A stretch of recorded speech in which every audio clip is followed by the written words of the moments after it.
Hello everyone, my name is Professor Lindiwe Zungu. I'm the Executive Dean of the College of Graduate Studies at the University of South Africa. Our college, it forms part of the Research, Postgraduate Studies, Innovation and Commercialization portfolio at UNISA. Our primary mandate is to provide a central hub for research support of postgraduate students at UNISA. The college is made up of Postgraduate Administration Department, the School of Interdisciplinary Research and Graduate Studies, and the Ethiopia Regional Learning Center. The Postgraduate Administration Support section within the College of Graduate Studies handles all administration for the 6 colleges, from first inquiries, registrations, re-registrations, capturing of research proposal module results, maintenance of the research titles, data capturing, and much of the administration pertaining to students until such time as the students are handed over to graduation. The Ethiopia Regional Learning Center was inaugurated in January 2007 as a practical manifestation of UNISA's vision outside the borders of the Republic of South Africa. As part of the College of Graduate Studies, the Ethiopia Regional Learning Center therefore focuses, but not restricted to, postgraduate students. It operates in 3 main domains, which are student administration, the facilitation of tuition and research, and the diplomatic sphere, which involves nurturing stakeholder relations and generally upholding the good image of UNISA abroad. The School of Interdisciplinary Research and Graduate Studies offers a range of research support training programs through workshops, colloquia, seminars, video conferences, as well as virtual research environments.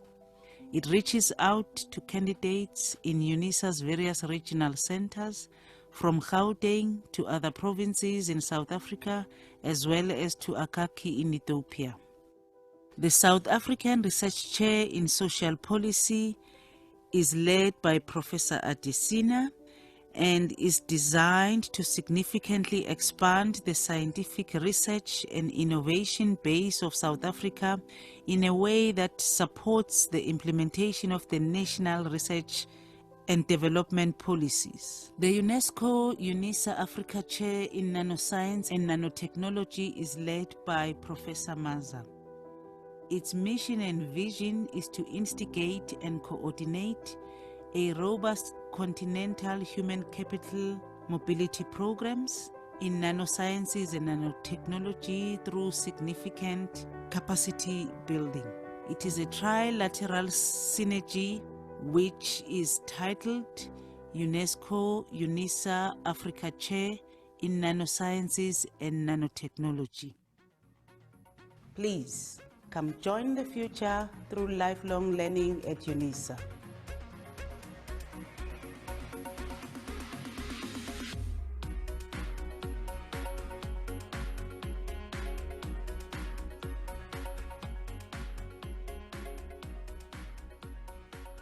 Good morning, ladies and gentlemen. My name is Winston Ramperi, and I'm from UNISA Marketing Section. Welcome to our 3rd virtual open day. The focus for this open day will be mainly on master's and doctoral degrees, as well as your short learning programs. We are going to have quite a few presentations from the College of Graduate Studies. And after those presentations, the last presentation will be on the short learning programs. And after the short learning program presentation, we'll therefore allow for questions and provide answers. We have our panelists ready to tackle all your inquiries and all the questions that you might have. with regard to the presentations that are going to be shared with you today. Ladies and gentlemen, I thank you.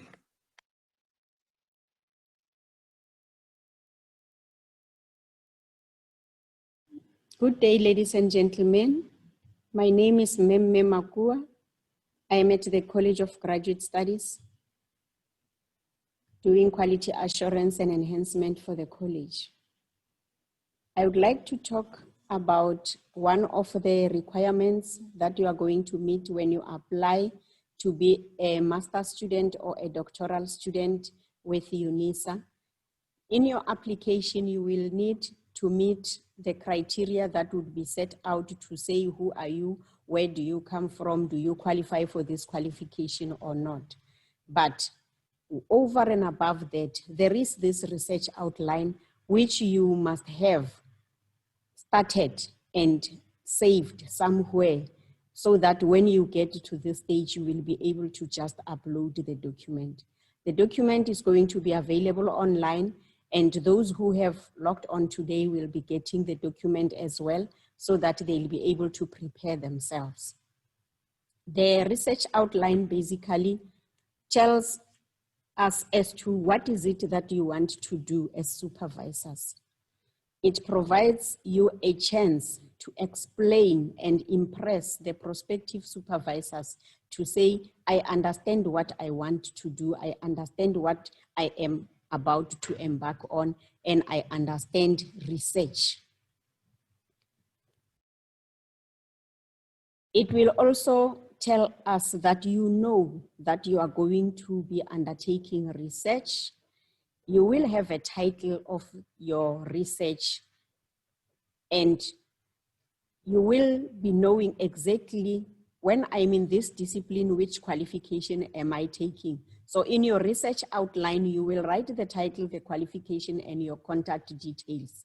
You will write according to the structure here in the slide to introduce the topic and tell us the background as to why do you want to do the study, what problems have you seen, and how will the study help in resolving the particular program.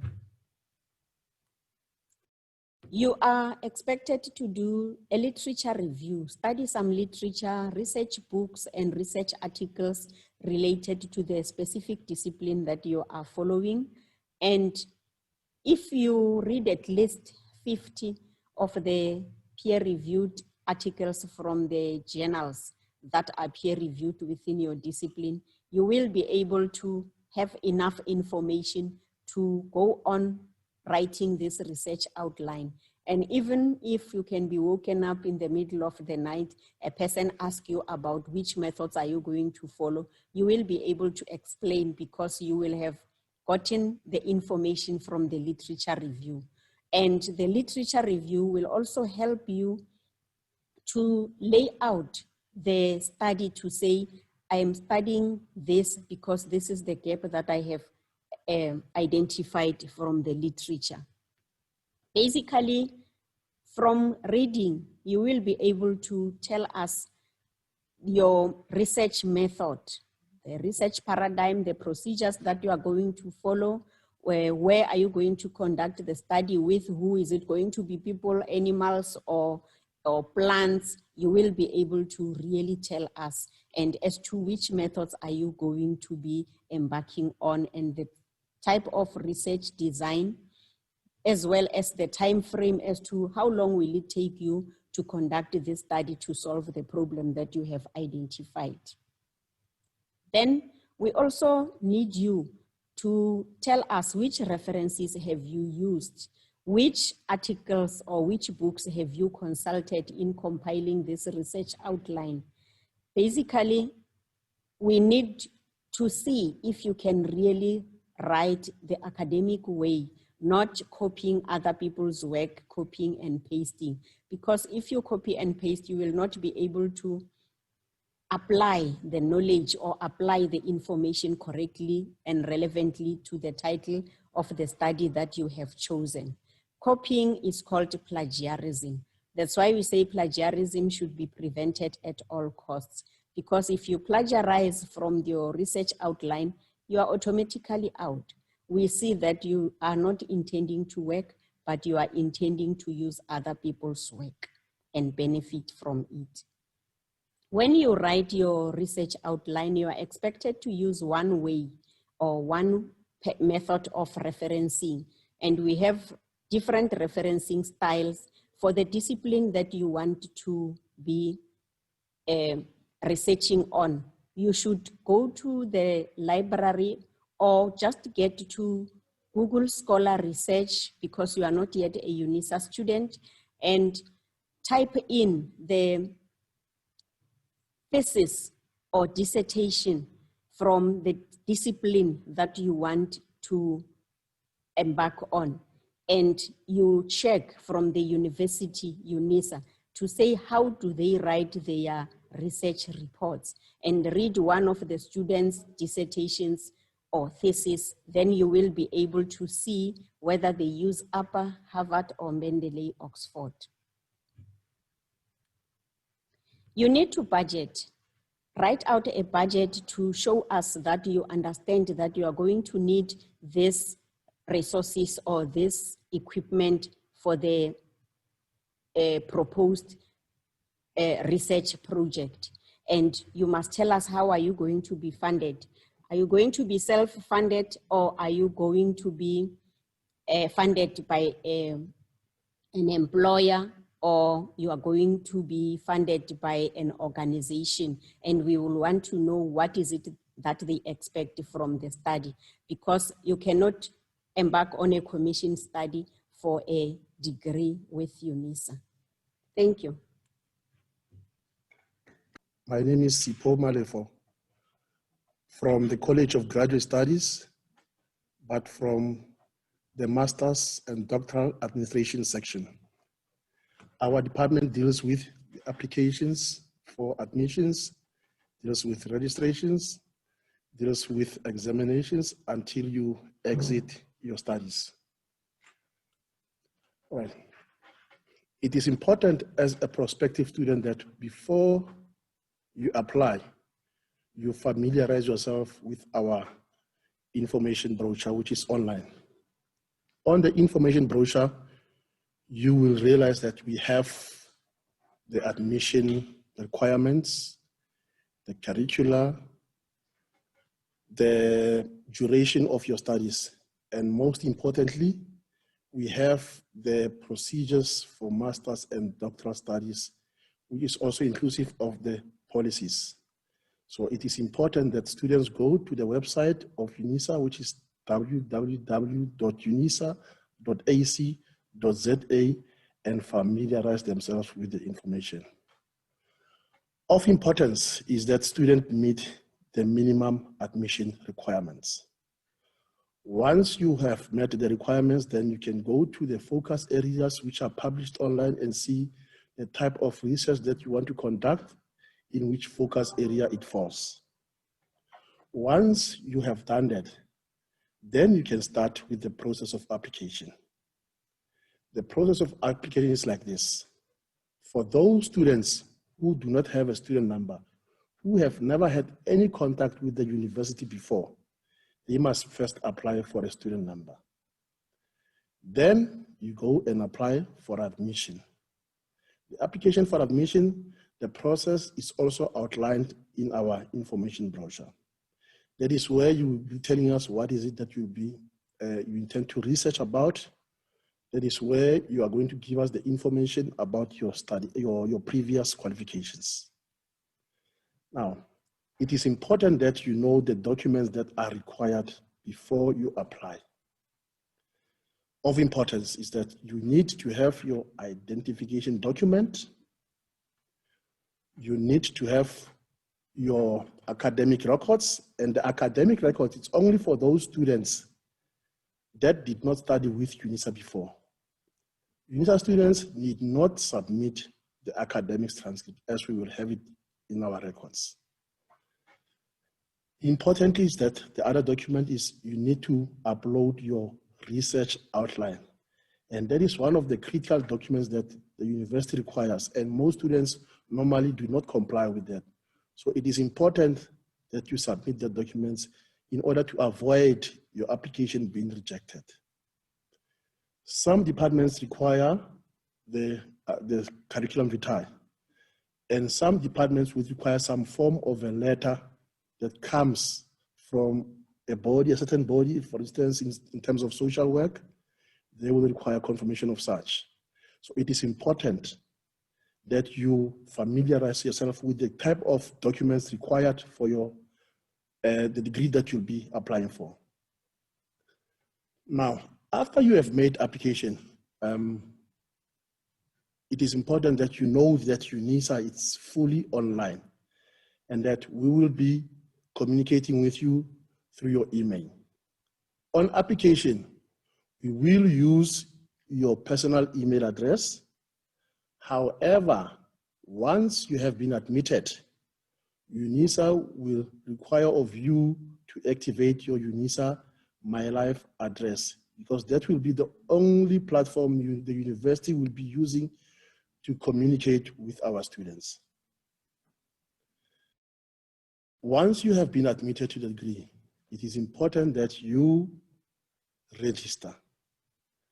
Our registration period is from January to March every year.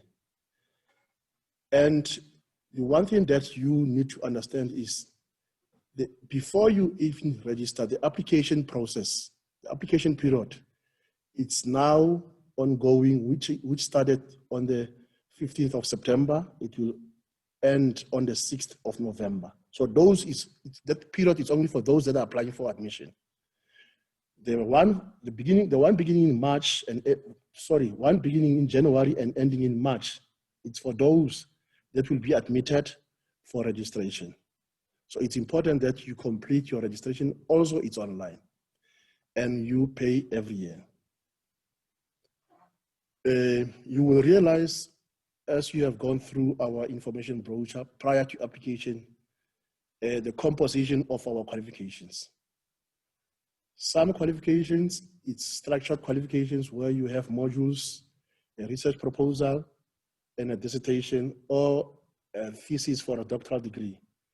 Some, it's full research where you have your research proposal, module, and the dissertation, or a thesis for doctoral studies. So in your first year of study, you will be required to complete either the written modules or for a full research, the research proposal module. In terms of the research proposal module, the university provides you a year to complete that research proposal module. That is because we want you to exit within the allocated period towards your studies. For master's studies, you are given a period of 3 years to complete with an option of a 1 additional year. For your PhD or your doctoral studies, you are provided 6 years with an option of 1 additional year. So it is important that you exit within the allocated timeframes so that your university is ranked amongst those top universities in the world, and also the university receives what is due to them in terms of subsidy, so that we can also subsidize the other students that are coming in. So you do not need to be staying longer in the qualification. So that is important. With regards to the research proposal module, it's important to know that you have 3 options at the end of the year. Either you did not comply with the requirements for the proposal module, and you are provided with an extra year to re-register. But that comes with recommendations. Or you have totally failed the research proposal module. For those that have failed, that means you have not done anything during the year. You have not been working with your supervisor. You just registered and stayed away. So these are the type of students that fail. And the other option is that you have complied with the requirements. However, we do not put a mark on the research proposal module. Now, passing the research proposal modules now allows you enables you also can apply for our bursary and continue with registration for the dissertation or for the thesis. Once you have registered for the thesis. Now, the thesis, you will be working with your supervisor during the year, but when you are about to complete your research, you must agree with your supervisor that your work is on the required academic level for assessment. That is where you seek permission from your supervisor. You do not just decide on your own and say you are going to submit for examination, because we will seek permission from your supervisor. Once the supervisor gives you permission to submit, it's you as a student, it's your responsibility to complete the CGS 20 form, which we normally call the intention to submit, which is available online. You complete that form and you await communication from our examination coordination department. If the supervisor has provided you with permission, you will get a link sent to you. And that link is only meant for you alone. You do not need to share it with your in-laws, with your spouse, with your husband, with your cat, with your neighbors, with fellow students. Because the norm is once you start sharing it, more students want to submit without the permission, and it creates unnecessary background administration. It clogs the system, to be short. So that link is meant for you. You use that once you are ready to submit. With your copies, you go to that link and you submit it, and that can only be done online. That is where, as a student, our interaction will cease after you have submitted and await your results. I thank you. My name is Tembeka Chikudo. I'm the acting manager from Honors and Postgraduate Diploma Studies. I will be presenting to you the information regarding the processes from Honors and Postgraduate Diplomas. Okay, the topics that I will be covering will be the application dates, the online application process, online registration process, cancellation of modules, deferment of studies, as well as exemptions when you need to be exempted from modules. And then I will also be touching on contact details. Okay, first of all, our application dates for 2021, we have started already from the 1st of September to the 15th of December 2020.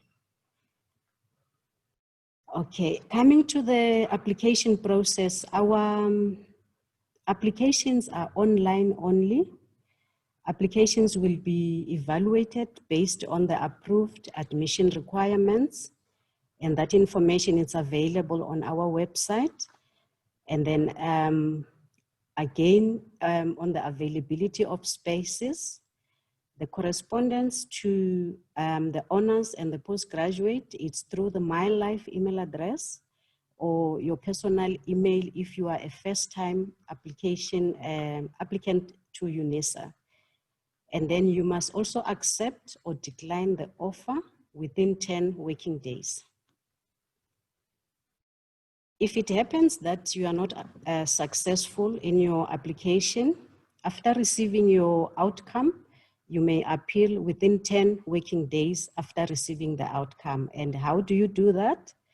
The information on appeals is under the link frequently asked questions, which will be available on our website. And then you complete the form and submit documents. This process of appeals is administered by the College of Graduate Studies, the Postgraduate Administration Department for all colleges. You need to submit the form and documents to the relevant email address that will be indicated in the application form. And then in your subject line, when you send that email, you need to indicate on the subject line appeal and your student number. And then these appeals are subject to the availability of spaces. I will now proceed to the registration process. The registration dates will be announced at a later stage after the closure of the application process. The information will be on our website. Our registration process is also online only. All our honors and postgraduate diploma studies have 120 NQF credits. The minimum period of studies for all these qualifications is 1 year, but you can complete your qualification up to a maximum period of 4 years. During your registration or during your studies, you may defer your studies, but you need to apply for this deferment before the 28th of February each academic year. During registrations, you can cancel your modules, and then you can also defer your studies. Okay, let me first start with the difference between these two. When you cancel your study modules that are registered, you will forfeit the money that has been paid. In other words, you need to consult the rules regarding the cancellation of study units. In terms of deferment, you can only defer your studies before you register. You cannot defer your studies after you have registered. There are forms that are available online. You will have to check our online platforms where the forms are kept. And then please also bear in mind the financial implications when you do your cancellation. Let me further explain that your cancellation can be done through the form that is available online. And if it's done within 10 working days after you have been informed or your registration has been confirmed, then you will be cancelled and be refunded. But the moment you cancel after 10 working days, then you will forfeit the minimum fees that you paid on your registration. You are also allowed to apply for exemptions in cases where you have completed similar content from other higher institutions. There is a form that is prescribed for this exemption request, and the form is also available on our online platform. And you need to also consult the student rules and policies regarding how you can be exempted.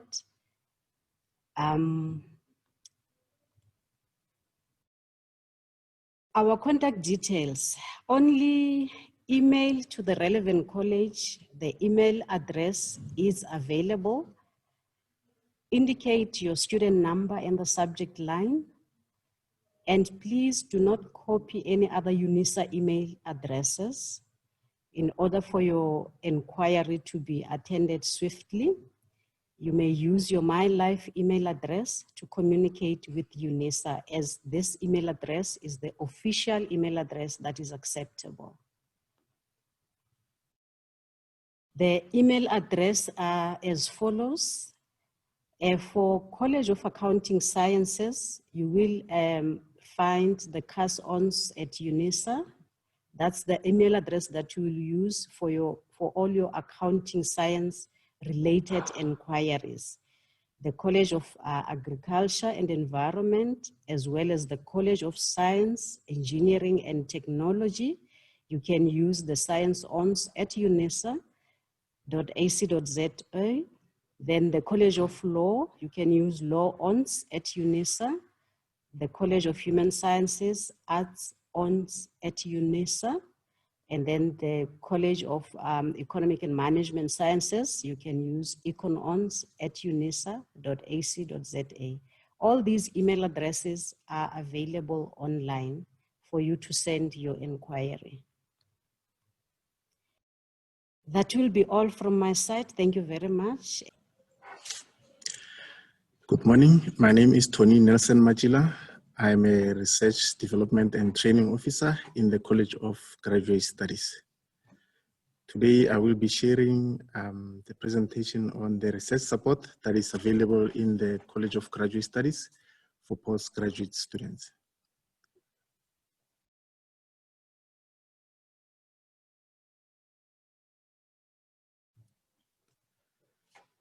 We have a training research program for postgraduate students. The first leg is for honors and postgraduate diploma students. So these are the students who have research component modules. They may be doing research methodology or the other modules that are related with research, including the portfolio of evidence. Another leg is the master's and doctoral students. So with the honors and postgraduate diploma, we have a program that is aligned to address their needs. This year we had 6 teams. We take them through all the processes of research. And again, with the masters for the proposal module, our college start with doing the basics. The basics, I mean, we explain to you what it means, what is things like research hypothesis, research questions, and how as a student you can align them with the objectives and the literature, including the methodology that you do. Another leg is Turnitin. When you submit either your proposal or your thesis, it is a requirement that you have to submit the Turnitin report. So this is where the system checks the originality of your work in responding to the plagiarism. So the themes that we cater ranges from research proposal, and then for the first chapter, we take you through the background, the research aims and objectives, the significance of the study, and moving to a second section whereby we link them with the theoretical framework and the conceptual framework and how they should respond to your research objectives. And moving further, we have programs that respond to your methodology or research design. So we touch on the research paradigms, the different ones, and the processes of doing research and the instruments. So if you are doing a quantitative, there are themes that you can follow as well as the quantitative. And after you have collected data, we come again and support you on the data analysis as well as ethics and how you can discuss your findings and align them with the literature and the objectives of your study. This year we have online accelerated program to support postgraduate students. It's a pilot project which will run for 6 months. And again, I must emphasize that this is the extra support that we provide on top of the one that we have from your supervisors and your departments and colleges. So we don't override those programs, but it is an extra support that we do. So with the online program, it is running fully so. And from next year, we will see the impact, and maybe as prospective students, you can also benefit from that. They are also running programs like Foundational Academic Integrity, where they take you through academic writing. We know that as a prospective student, starting again with your MND or your honors, you might be having some challenges in writing academically. So this is the support that we have, and it's free of charge. Again, on this accelerated one, there's a development program for those who are specifically on the proposal module and those who are in the dissertation and thesis phases. And again, for academic writing for publication, from next year, it will be a requirement for you to publish from your master's, 1 article, and 2 from a PhD. So there is a lot of support available to help you to publish your study. And I must say again, we have a lot of support again in terms of presentation skills. Some of you will go and present at conferences, and we have themes and topics that we do support you with. We also have statistical support. So for those who are doing quantitative studies, we take you through the process of designing a questionnaire and understanding how to analyze the data. We are aware that there is funding available, and you can consult a statistician to help you with data collection. But we believe as a postgraduate students, you need to understand those concepts. So we have a support on that. For those who are doing quantitative, we have software programs and workshops on introduction to data analysis using SPSS and AMOS, but then most of the students and supervisors in UNISA prefer SPSS. It is an expensive program, but we do offer to you free of charge as long as you are a registered student. And for those who are doing qualitative, we have Atlas TI. So we help you to understand the concepts of coding, making themes and networks, and in a discussion to speak about these processes. We also work closely with the library. So in terms of resources, you will have a lot of resources. Your challenge will be which ones you may use. With regards to the online platforms, we have various platforms that we provide support through. The first one being the dedicated email addresses for honors and postgraduate diplomas. So any inquiries that we have, you interact with us via those mailboxes. And for M&D, we also have a different email address. We are using Microsoft Teams to do our online workshops. And the Microsoft tool is a good platform because it allows you to interact with fellow students and facilitators. Furthermore, it helps us to save and store all the workshop material, being the slides, PowerPoint, and the recorded versions. Our marketing colleagues have helped us to develop the YouTube channel. So all the recorded workshops, we load them to the YouTube channel to increase the accessibility. We also have a Facebook channel for honors and postgraduate diplomas, as well as for M&D students. And again, discussions can be taken on those platforms. You also get notifications about the coming workshops and the events that we run. But most importantly, we have the College of Graduate Studies website. So all the information and the presentation from different units available today, you will find them also on the College of Graduate Studies. So the program that you run, the dates, the calendars, the Turnitin support, the online accelerated program, everything, you will find them on the College of Graduate Studies website as projected. And in terms of contacting the college, I have shared the details for honors and postgraduate diplomas, as well as M&D, and again for the College of Graduate Studies for general inquiries. Thank you. Good day, ladies and gentlemen. I am Meme Makua from the College of Graduate Studies. Today we are going to talk about postgraduate bursaries. The bursaries that the College of Graduate Studies is having to assist the students who are performing very well.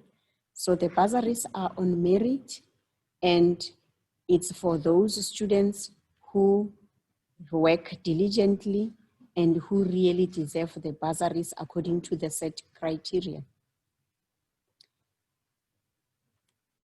The College of Graduate Studies Postgraduate Bursaries Administration Office. It's an office within College of Graduate Studies that has been developed away from the division student funding Together, the CGS and the DSF, which is Division for Student Funding, jointly manage the postgraduate bursaries.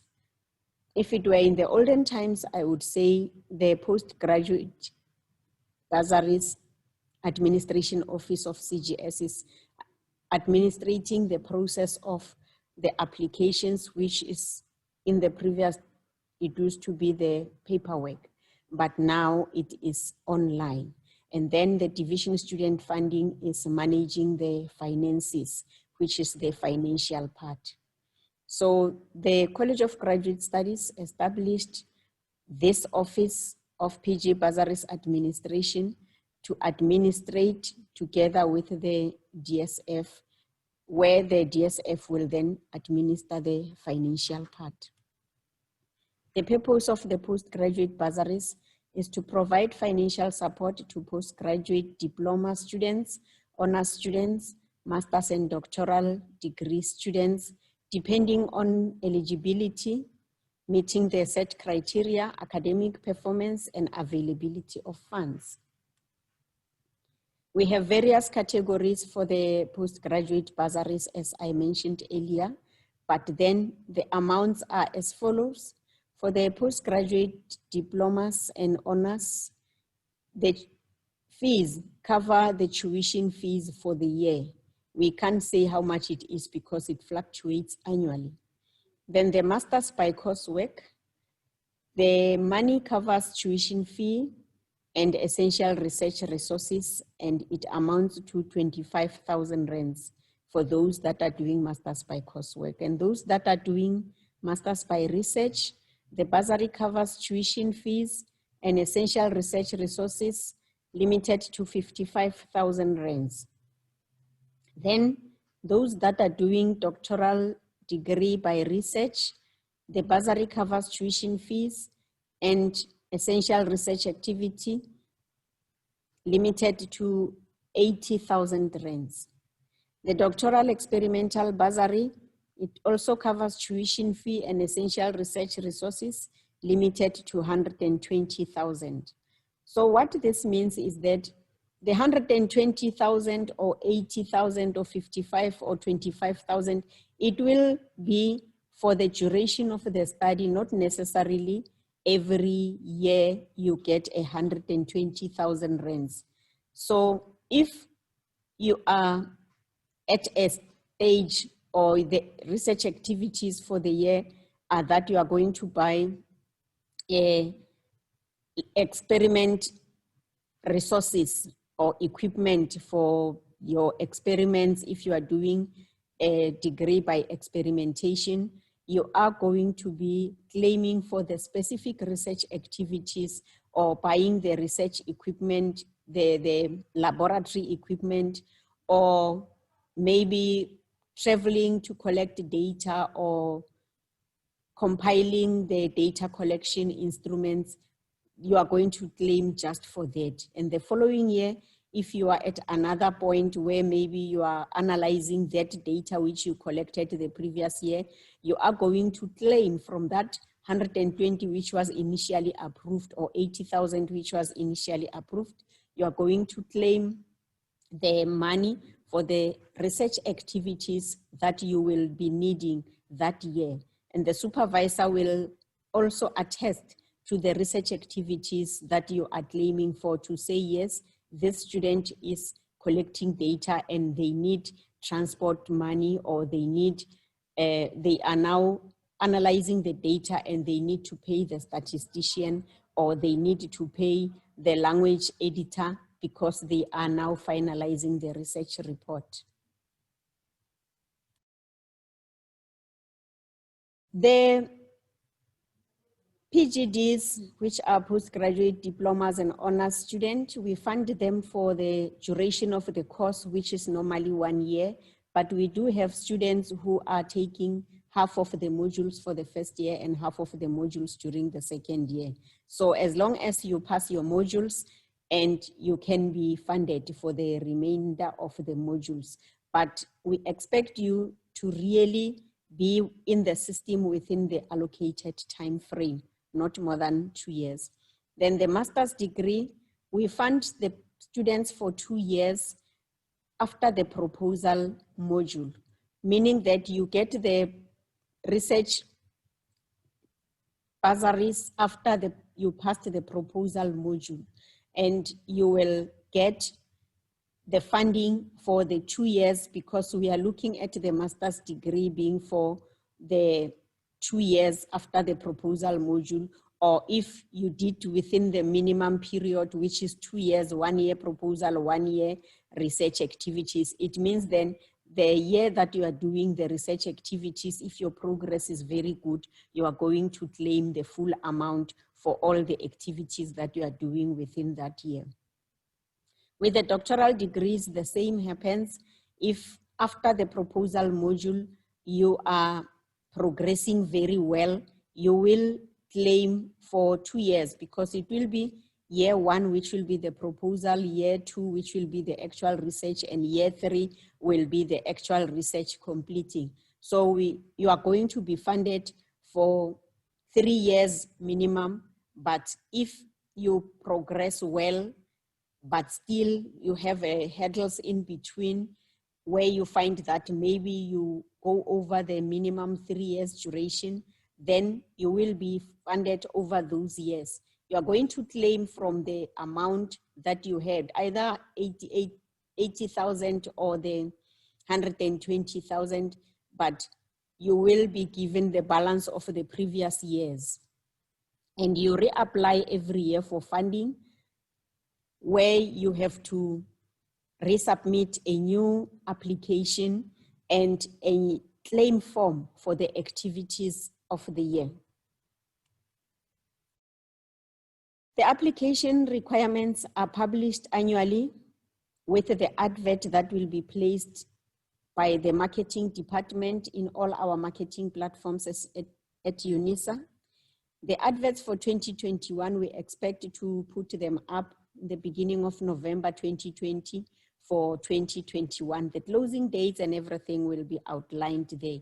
The thing that the students should be aware of is that when you are applying, look at the relevant bursary. If you are applying as a postgraduate diploma student or honors, look at that specific advert and see if you meet the requirements. And if you are doing coursework masters, also the closing date for that one will be specific to you.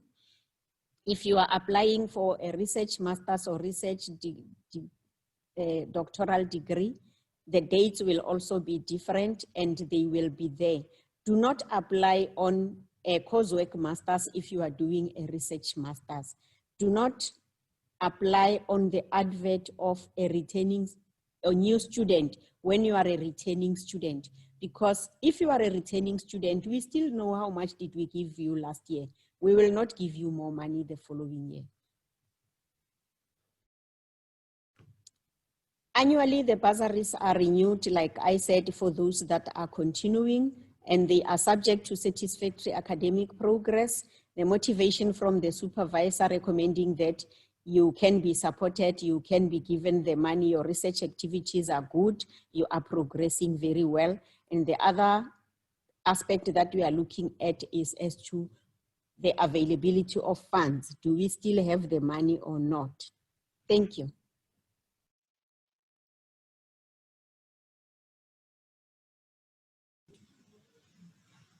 Hello, everybody, and welcome to UNISA Center for Lifelong Learning. Speaking to you now is Mafeno Pora, and we're going to be talking about the short courses or short learning programs that are offered by the university. Now, there's a few things that we're going to be covering today, including what is a short learning program, where does it fit in, how can you benefit from it as a student, all right? And of course, all your questions will be answered later after the presentation. Right, off we go. What constitutes a short learning program or an SLP? That is an acronym that you should please just get used to, as we're going to be using it quite often as we go along. An SLP is an introductory, pragmatic, non-degree tuitional program that is meant to develop skills and knowledge in a chosen field. Now, this could be in marketing, it could be in IT, or any of the subject fields that you might be interested in as a student. I need to just mention there that the certain key concepts that you should just grab as we get along. So, for instance, the fact that SLPs are introductory in nature and they are of non-degree purposes. Now, the other distinguishing feature is that they are quick and effective, and they cover really fundamental or key areas of the subject field. And the other thing is that they are pretty much anchored in and developed from high degree courses through rigorous research, and these have been developed by the academics themselves. So, as you know, UNISA is quite a big institution, and we pride ourselves in the fact that whatever we offer out in the marketplace should be of high level of quality. So the question is, why would one want to do an SLP? Some of the rationale and benefits of short learning programs are as follows. SLPs are meant to update or broaden one's skills and knowledge in a particular field, as we mentioned. It could be any area that you choose to do a short program in, really. They are meant to provide for what we call just enough focused type of learning approach. They are meant to meet your specific learning needs, which might be necessitated by one's employment requirements or just pricked by your personal interest really in that area. And of course, they are part of the continuing education, which could be for personal development. Where do SLPs fit into the UNISA's ladder of learning? As you can see, these are some of the steps or the order of things in terms of studies at UNISA, where you have high certificates, you have the diplomas, you have degrees, as well as postgraduate studies. Now, one can actually register for a short learning program at any stage of that level, meaning whatever you have. You could be having a degree already, you could be having a diploma, or you could be a fresh somebody from high school. There is an offering for you one way or another as far as these short learning programs are concerned. Let's look at the duration now of how long these are. As you can see, by definition, they are short because they are called short learning programs. They range from 3 months minimum. Some of them are 6 months. And then, of course, maximally, there would be about 12 months to complete the programs. And they all conform to UNISA's ODL, or Open Distance Learning. And some of them, of course, are offered fully online, while others are a mix of online and old style. As you know, it could be the post office, or it could be your career type thing where you get your materials and then you submit your assignments in that fashion. But of course, one has to look specifically at the course that one chooses to do. They will explain there exactly in what way you'd be interfacing with the university. Next is, what are the different categories and types of SLPs? So we're just going to delve a little deeper now to just differentiate one from the other. We have short courses as well as advanced short courses, okay? And of course, once you get onto our website, it should explain to you exactly which one is which, chosen by your subject field, as I said, whether you'd want to be a short course or advanced short course, depending as well on the requirements for that specific short course. We also have courses or advanced courses. Next, we have programs and advanced programs.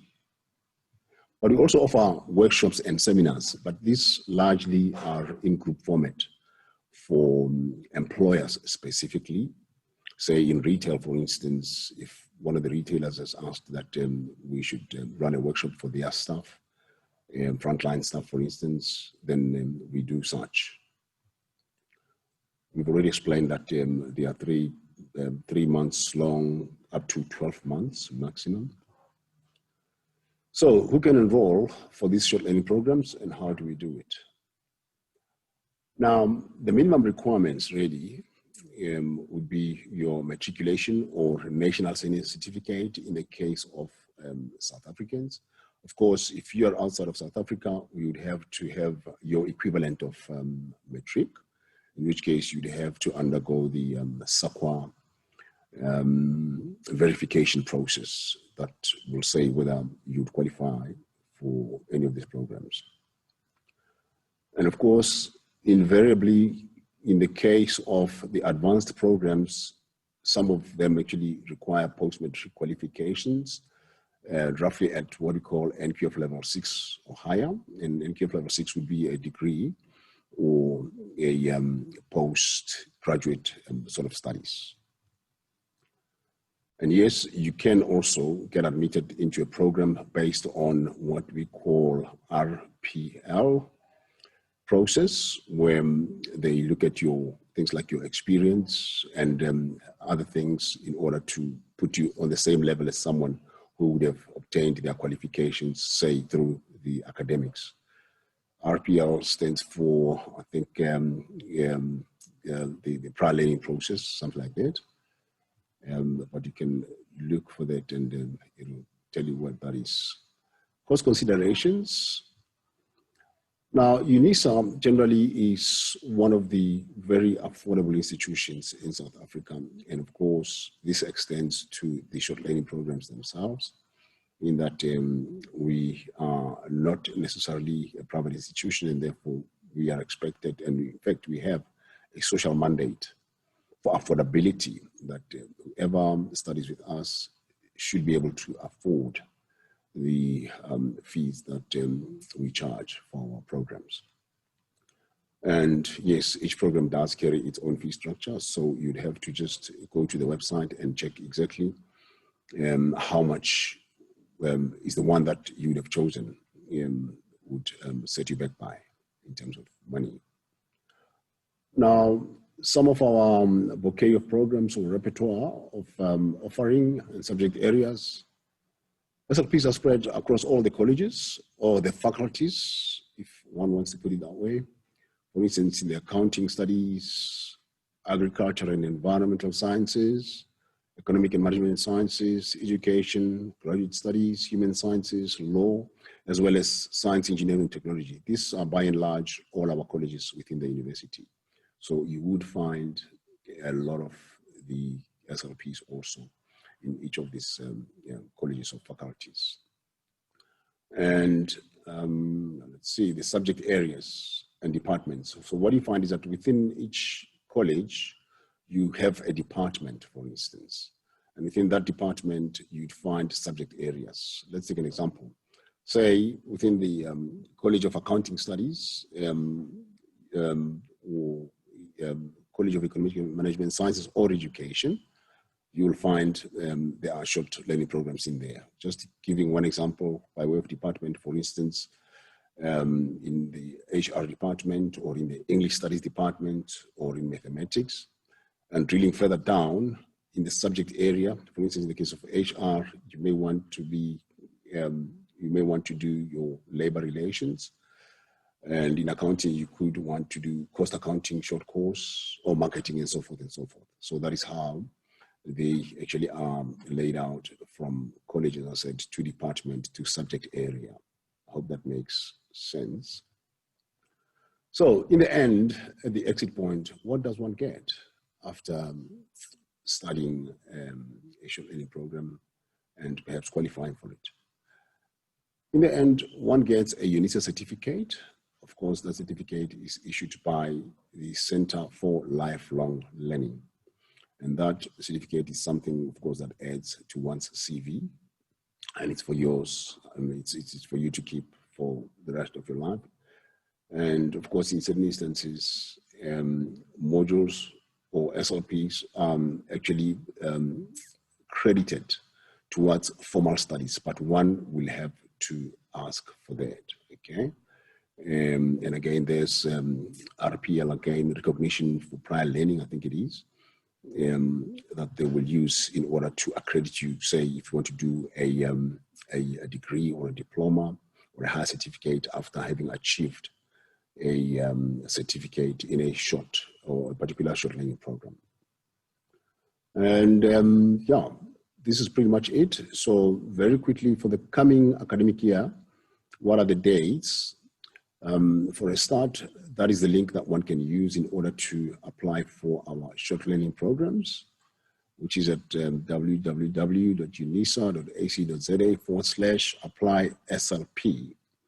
Now, I must say that it's not every single one of our short learning programs that one can apply for online. There's other short learning programs where you'd have to go through a specific department, for instance, and send an email through and request, for instance, for a application form or a registration form, which will get sent to you. You fill it in and then you send it back to a specific email address that will be given to you. And the semester courses, we're going to be taking registrations or applications as of the 1st of December all the way until February 2021, and that's on the 12th. And for the year courses, it's again starting in December of this year up to the 12th of March 2021. So please note those dates because, of course, there's no late applications on here, but the time is ample for one to be able to apply and register in time. And that's our physical address, which might not be applicable for now because of the COVID-19 restrictions, but we are accessible via email by and large at ucl@unisa.ac.za. But when things are normal, of course, you can even give us a phone call on 012-352-4050. For those who are outside the country, of course, the prefix of +27, I think it is the code for South Africa, and then you dial through. And that's it from me. And of course, as I said, we will entertain questions from you. Thank you very much.